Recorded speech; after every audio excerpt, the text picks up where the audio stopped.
Is makeup a form of self-expression, or is it inherently patriarchal and male gaze focused? Let's talk about that.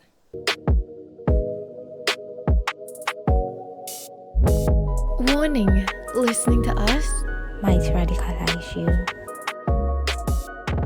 Hi everyone, welcome back to Unholy Feminists with me, Kath. Hi, Gail. Hi, Kat. What's up with you? I mean, we just spoke like a lot, so 2 seconds ago. yeah. Yeah, this is our second episode of the day. Hopefully nothing goes wrong because every single time that we've tried to film 2 episodes at the same time, It never works out. something goes wrong. Right. But anyway, yeah, let's not jinx it. Yeah, so today's episode, I think, is something that I have been thinking about because for so long, I mean, people keep talking about makeup, right? People keep talking about how, oh, makeup is a form of self-expression, or that I don't dress for the male gaze. I don't dress for men. I dress for the girlies, or I dress for myself. I do makeup to repel men, all that kind of stuff. But the first question that I want to talk about is, do we have a choice in what we consider to be beautiful? And before we get into that, I also want to say that one of the reasons why I thought about this topic is not directly related to makeup. It's because of the controversy and the discourse around Olivia Rodrigo. But we'll get into that in a bit. So, Gail, do we have a choice in what we consider to be beautiful? I think to a very large extent, no, because we could lie and say, oh, you have your own like individual notions of beauty, but we can also not minimize the impact of societal beauty standards, of what society sees or deems fit as beauty, because even growing up from a really young age, you are already being socialized to see certain people, certain things as beautiful and see the others as ugly. You are being socialized to equate certain hair textures, to equate certain facial features and certain skin colors, certain tones with beauty, and the rest is that just does not cut it. So I would say, even though I've been on this feminist journey of like decentering beauty, there's still some parts of me that still feeds into like the standards of beauty, the standards of what is beautiful, what is pretty, and what is not. I literally have very, very terrible instances where I see people and I'm like, oh, this person is ugly. I especially when it comes to men. I'm sorry, like especially when it comes to men, I think of and see some men as ugly because unfortunately I do think the beauty standards is very skewed towards oppressing women than it is to men. Yeah. So I say one of my micro acts of feminism is calling men ugly, because too many women are called ugly and men tend to get away with it because men are expected to be fearfully made. A man is not supposed to be beautiful because a man who is beautiful is going to be seen as feminine and then just equated with like being a woman. So I do succumb to it. So in my opinion, I do not think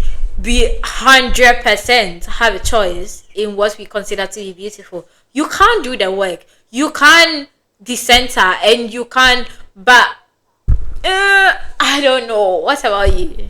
So when you were talking about men and women in that way, it reminds me of video games or in movies in general, where if a man goes into battle, or if it's a video game where it's an action adventure video game where the male character goes into battle, he would have scars on his face, right? And it's considered to be fierce. It's battle scars. Yeah. It makes him look tough. And yet the female characters, what do they look like? They look perfect. They have makeup. They don't have scars on their face. They don't have battle scars, but they look flawless because that is what they must look like in order to be considered beautiful. Yeah. Whereas, oops, there's an alarm. That was supposed to be my an alarm for my doggy dinner, but he's not here. He stood a bit. Anyway, let's not get sad about that. Anyway, but yeah, so women are considered to be, women have to be flawless. Women cannot be warriors. Women Yeah. can't have muscle. Men can have muscle, but women cannot. Men can look Mm. rough, can look edgy, but women cannot. So there is that kind of beauty standard, and I think that we talked about this a long time ago, but Yeah. I think we need to make beauty obsolete. It's Yeah. not enough that we just tell everyone that they're beautiful. I do increasingly find it a little bit problematic when we say, and I still tell women this because it makes them feel good. I understand. I mean, when I see your photos on Instagram, when I see photos of people that I know, all the girlies, I tell them that they look beautiful. It's like a habit. However, I understand that it reinforces the idea that if they're beautiful people, then they're ugly Then they're people. ugly. Yeah. So who Yeah. belongs who belongs on which end of the spectrum? I think the key here is to make beauty obsolete, but it's so hard because we're visual creatures, like, right? We like looking at pretty things. But humans are not things. Humans are humans. Yeah. So I agree with you that choices do not exist in a vacuum. We are not born in isolation. We are socialized, and we look at the media, which I'll just go into the second question and I'll let you elaborate on that. But we have to understand where we are coming from. So we consume media, and media is run by whom? Media is run by billionaire pedophiles, as we have seen, which means that they are the ones dictating the beauty standard. So if we look at the 2000s, the whole heroin chic kind of thing, right? Who decided that? It's the billionaires. They want women to look young, to look malnourished, because again, we also talked about how eating is a form of resistance. They want women Resistance. to be skinny, to be frail, to be fragile, to be blown away by the wind rather than joining the resistance, joining the revolution. So all of it is by design. We think that, oh, we need to look a certain way, we need to be curvy to be beautiful. It goes into this discourse with Olivia Rodrigo, where she's been wearing baby doll dresses. And on the one cam, some people are saying that she's infantilizing herself by wearing these baby doll dresses, while the other camp is saying that the beauty standard, yes, women have always worn baby doll dresses since the 90s. However, who decided for these women to wear baby doll dresses, right? It might not be for infants, but who were the ones making the decisions for these women to wear baby doll dresses? Who were the people deciding the fashion trend? So we need That to look is. at who is in position of power, and they tend to be billionaire Yeah. pedophiles, right? So I'm just gonna, okay, I'll just let you have it.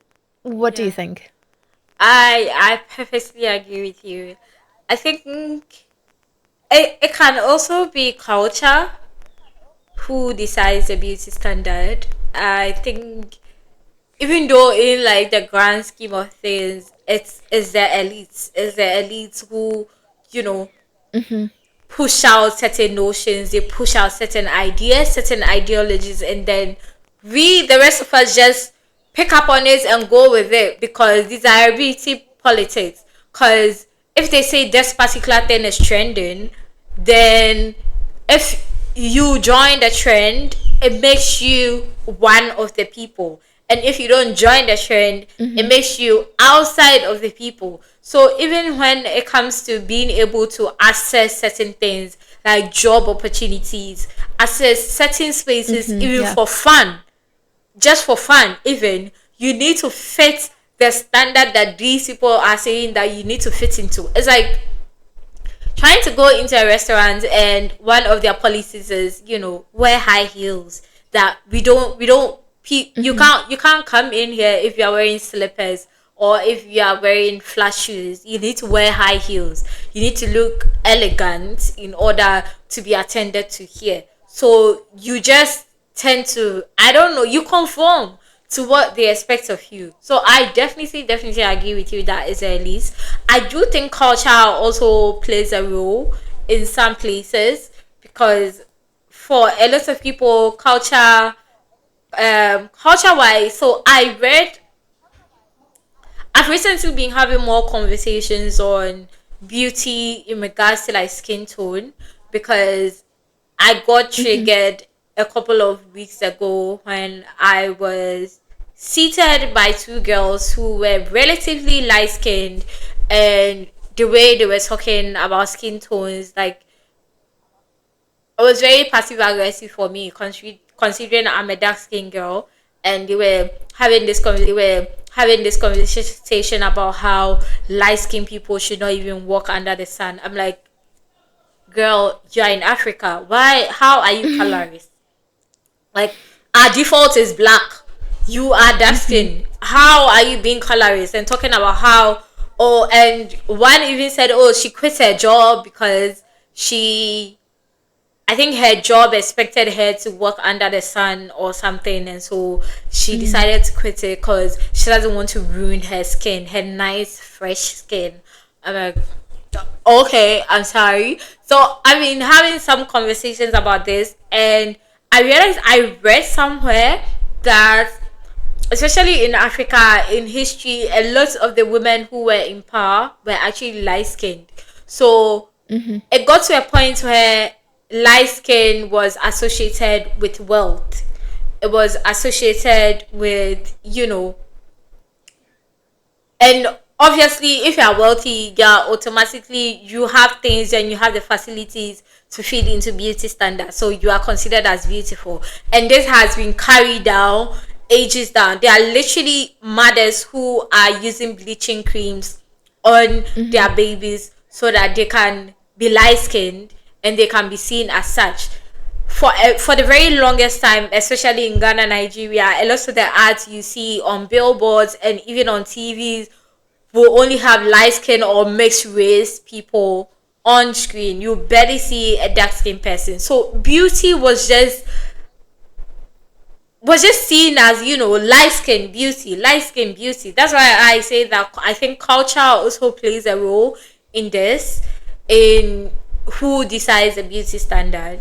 So I want to touch on two things. One is that it's the same in Asia. That's why skin lightening industry is a billion-dollar industry because they make so much money. And colorism is also very prevalent in Asia. I'm not sure if you've seen this advertisement in Korea or something like that, where this dark-skinned man, he got into a washing machine and he came out looking white. Yes, Yeah. Yeah. I've seen it. So, yep, it's very Terrible. prevalent in Asia as well. There's the same thing here. The same thing happens here in Cambodia as well. Colorism, women who would really literally risk kidney damage to use skin lightening products rather than having dark skin. So I understand. But also the second point, I also want to add that culture by itself is just a social construct, right? So we need to look at it a step That's further true. and ask who created that culture? It's not the poor peasants Elite. who created that culture. It's the people in the position of power, it's the elite, and most of the time it's men who created the culture, right? It can be the king, it can be the nobleman. But at the end of the day, culture does not exist by itself because it was created by humans who were in position of power, men essentially. Yeah, yeah. That's totally true. Um, the next point that I also wanted to touch upon is makeup specifically. So I noticed some women say that, or some people in general, they say that they use makeup as a form of self-expression. They use makeup as art. They don't use it to make themselves look pretty or to follow the male gaze or to follow patriarchy. But if we boil it down to it, for example, if we paint our eyelids blue and we say that we're not following the male gaze for that. However, what made us think that blue eyelids look beautiful? right? What makes us think that glitter looks beautiful? Who decided that? Babies are not born thinking that glitter looks beautiful. They were conditioned by society into thinking that, right? I can say that I wear red lipstick for me because I love the color. It makes me feel bold. But why did I decide that red lipstick would make me look bold? You know what I mean? It does not exist in a vacuum. We put on blush, but what made us think that having like pink cheeks make us look young for us, make us look youthful or even pretty? Why did we decide that having blush on our cheeks makes us look beautiful even to us? You know what I mean? So our choices Yeah. truly do not exist in a vacuum. We might think that we're not doing it for the male gaze, but the male gaze and patriarchy influence us into thinking that. For example, I love dressing up in like this whimsy, fairy kind of outfit, but then who created that culture? Who created the whimsy? Who created the fairy aesthetic? Right? If we can boil it down to Tolkien, who popularized Lord of the Rings and the whole Fae situation, that was still a man, you know? Maybe it can be traced back into even further to folklore and all of that. But all these things do not exist in a vacuum, right? You know what I mean? Am I overthinking this? I don't think you are. I think it's definitely a conversation that I've never really unpacked. So like even when I come across like essays and people talking about it, it's very they are usually very oppositional. I barely see any nuance in this conversation. Like a lot of times I only see, oh, it's patriarchal and it's male gaze, or oh, it's just for personal expression and then men are not. But wait, can't it be both? It can, right? It can be both patriarchal, yeah. Remember the conversation that we had about how even dressing up to repel men is still men centered, is still male gaze Centered, focused? Remember that? yeah. Yeah. Yeah. Yeah, I do. So like I don't know, cause I love makeup. I love makeup. I think it enhances my facial features. I think is a way for me to look different than the everyday. So, but I also still acknowledge that this is something I'm doing that is feeding and conforming to beauty standards because why do I even need to enhance my natural beauty in the first Exactly. place? So even though I'm doing these things because literally right now I applied blush, I did mascara, I made sure my eyebrows are drawn, I applied lip liner and some lip, and no man is going to see me. So obviously, I'm not doing this for the male gaze, very obviously. But I also cannot sit here and say that I'm not feeding into beauty standards that are very patriarchal.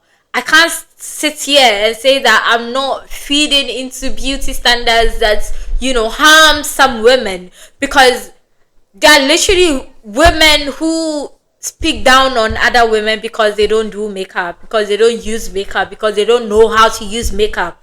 That is very problematic. So I cannot sit here and act like this choice I made is just a choice. It's not.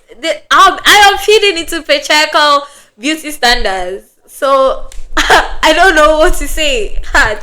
Like, for example, when you said that you wear mascara, right? Because let's say you wear mascara because you want to make your eyes pop. But why do you want to make your eyes pop?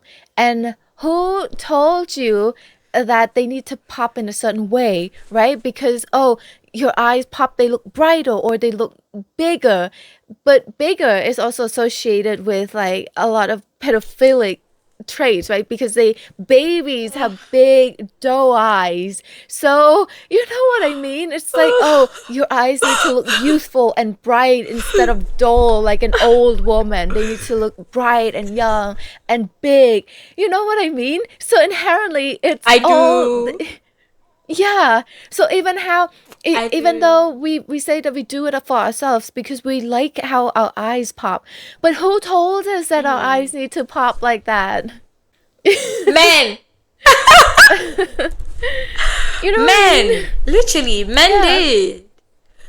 So, like, again, I don't.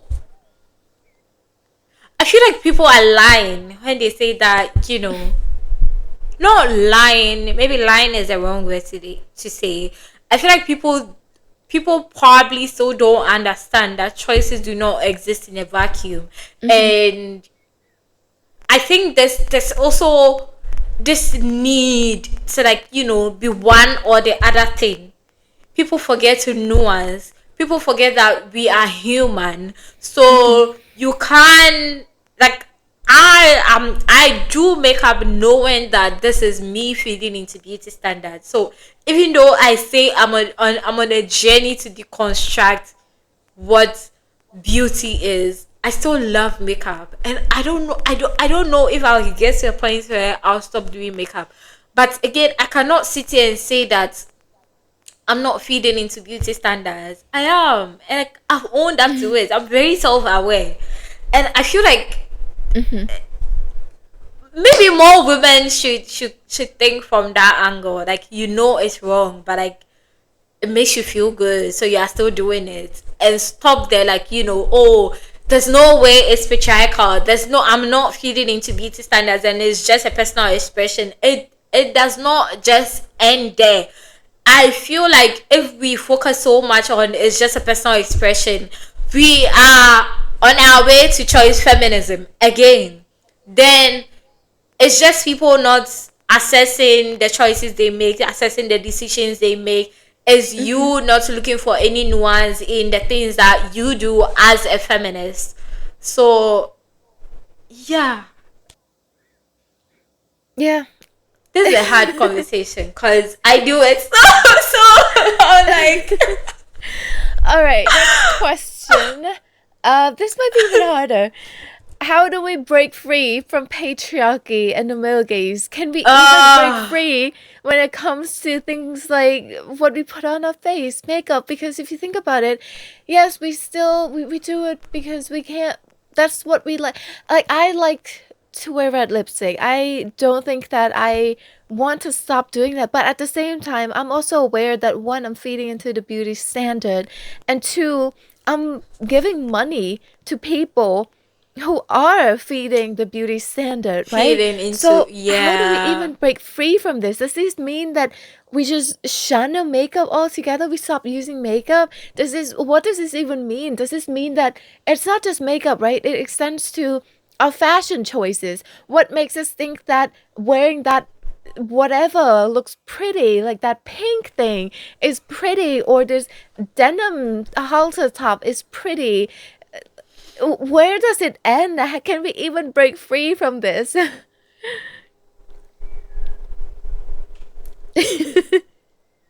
I think so. I saw someone make a statement that it's going to be impossible to change the system with individual actions. Mhm. We need collective action in order to change the system.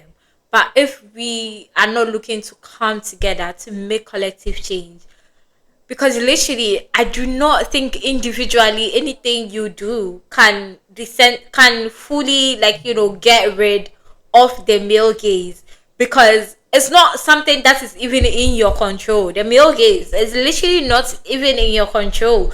Is how a man is perceiving you, and we have spoken about it so many times. It does not even matter what you wear, whether you have makeup on or you don't have makeup on, you are still going to attract the male gaze. There is literally no way around it.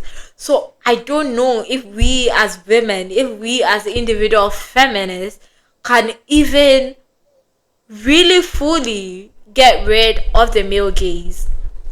However, maybe collectively we can work on changing the beauty standards, changing how beauty is seen as a collective, not even as individuals.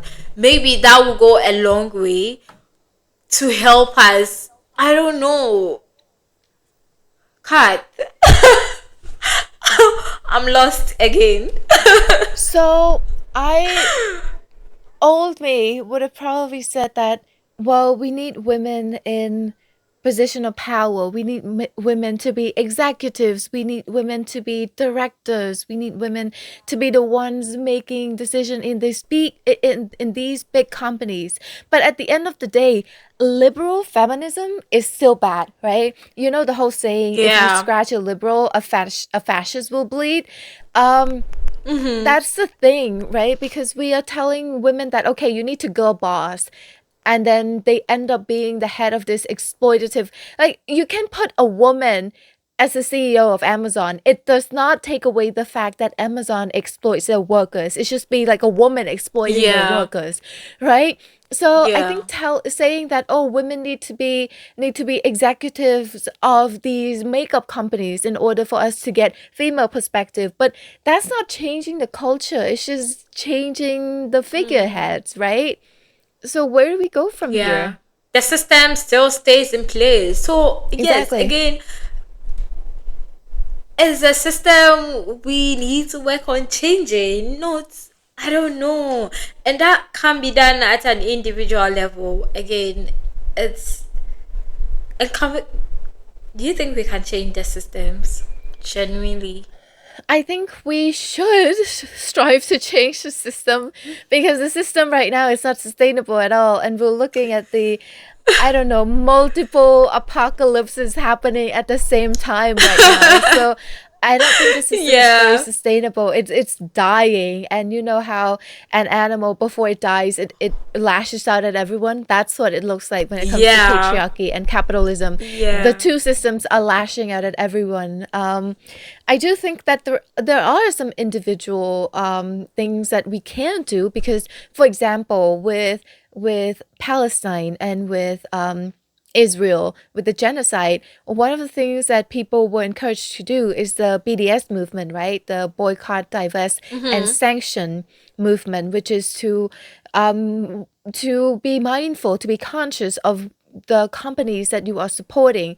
So maybe things like, okay, I wear makeup, but I want to make sure that that my money goes into companies that are, for example, small businesses that are run by women, or companies that are ethical, or companies that do not fund Israel, right? So maybe small actions like that we can do. I know it's not huge in the grand scheme of things, but okay, maybe I'm delusional, but even knowing that, let's take the environment as an example, even knowing that 90%, whatever, I don't have the number, don't quote me on this, but 90% of plastic cannot be recycled. Even when you recycle it, it still goes to waste. I can't find it in me to not recycle. You know what I mean? I just feel like maybe I'm delusional, but I still want to feel like I'm in control of that somewhat, I get rather that. than just saying that, Yeah. oh, since nothing I do will change anything, I might as well just don't give a fuck. I might as well just not do anything about it. You know? So I do feel like Yeah. maybe there's certain things that we can do, certain narrative that we can hold on to. What do you think? Yeah, I get that. But like also, how does buying from maybe cruelty free makeup producers or producers who are women who are small businesses, how does that change the narrative around beauty standards? I think it needs to go hand in hand with the boycotting or with holding companies accountable as well, right? For example, with Victoria's Secret, you know how all the uproar against the Victoria's Secret fashion show caused Victoria's Secret to stop doing the fashion show that reinforced a lot of beauty standard, right? So it's one thing to stop promoting or stop giving money to these companies, and if you still want to wear makeup, then go into a more ethical option. But also at the same time, it's not just about letting these companies be, but also holding them accountable. It comes in many forms, like protests, like boycotting, and boycott does work. I do honestly believe that boycott works because that's what happened in South Yeah. Africa, right? Boycott was one of the reasons that led to the dismantle of the apartheid South Africa. So I do think that small actions that lead into collective action, small organized, the key word is here is organized Yeah. actions that turn into a Organize. collective, they can work, they can change the system. However, it needs to be organized. It can't just be like some random, you do this thing, I do this random thing, and we're not organized, we're not part of a collective. I don't think that that can work. Yeah. Yeah. You know what? I definitely see it. I see it. I see it being very impactful, and I see it as making some change because I think even though now on a large scale, like most people are still feeding into beauty standards, and even though the personal expression angle alone is still a bit of your choice existing in a vacuum, I think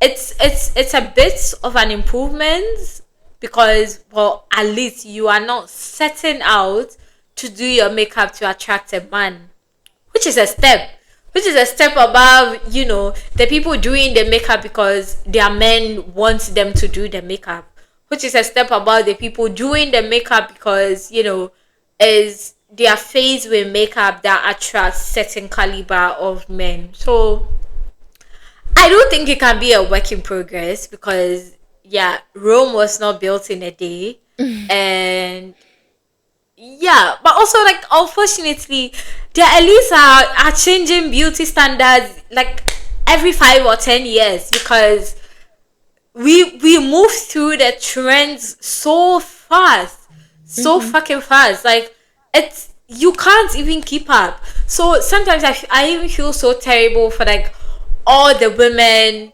who try to keep up with like these beauty standards because even look at like body types. Like one time this body type is like, the ish, and then give it like a couple of months and people are gassing over like another body type. Literally the only body type that has seemed to be like a perpetual beauty standard is the hourglass shape.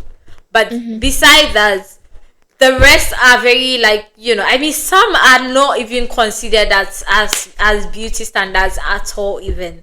So it's very, we can't keep up. Like, we need to also start thinking of it that day. You can't keep up, so you should not also try not to feed into like all these standards that are coming up.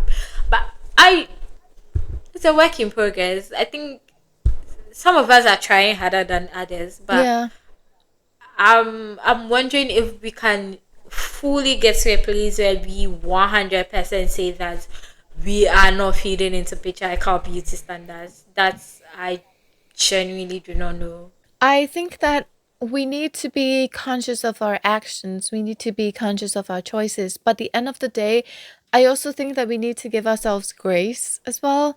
Um, Grace. it's a very difficult world that we're living in. It's a very difficult time that we're living in. If dressing whimsy, if wearing glitter on your eyelids, if that makes you feel better, if that gets you through the day, then so be it. Maybe you are participating in the beauty standard, or maybe you're not. But if it gets you through the day, sometimes you gotta give yourself grace. You know what I mean? Like, I also feel like, yes, we need to be conscious of our decision, but if it's just some small, harmless, okay, harmless is relative, but if it's just something small that can make us get through the day and make us not want to unalive ourselves and give us some semblance of peace, and it doesn't harm other people, it doesn't like it's not like we promote, if it's something small as, for example, not promoting an eating disorder, for example, then give ourselves a little grace and let us enjoy ourselves a little bit. If it's just a little blush on our cheeks that makes us feel like, okay, I like seeing myself like this in the mirror, and it makes me want to go out there and just go do groceries instead of curling into a ball and cry in my room. It's okay to give us Yeah. to just be a little kind to ourselves. Maybe tomorrow we can be a fiercer feminist, but today we'll just survive. It's hard. It's a difficult world. So, any last It's words? Do okay. you not want to have any last words? I do not have any last words right now.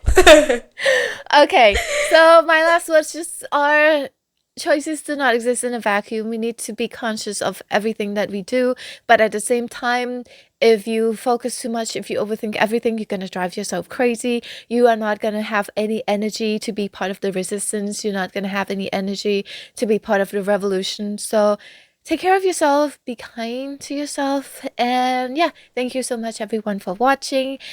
You can follow us on all social media platforms at Unholy Feminists, and we will see you in the next episode. Bye. Bye.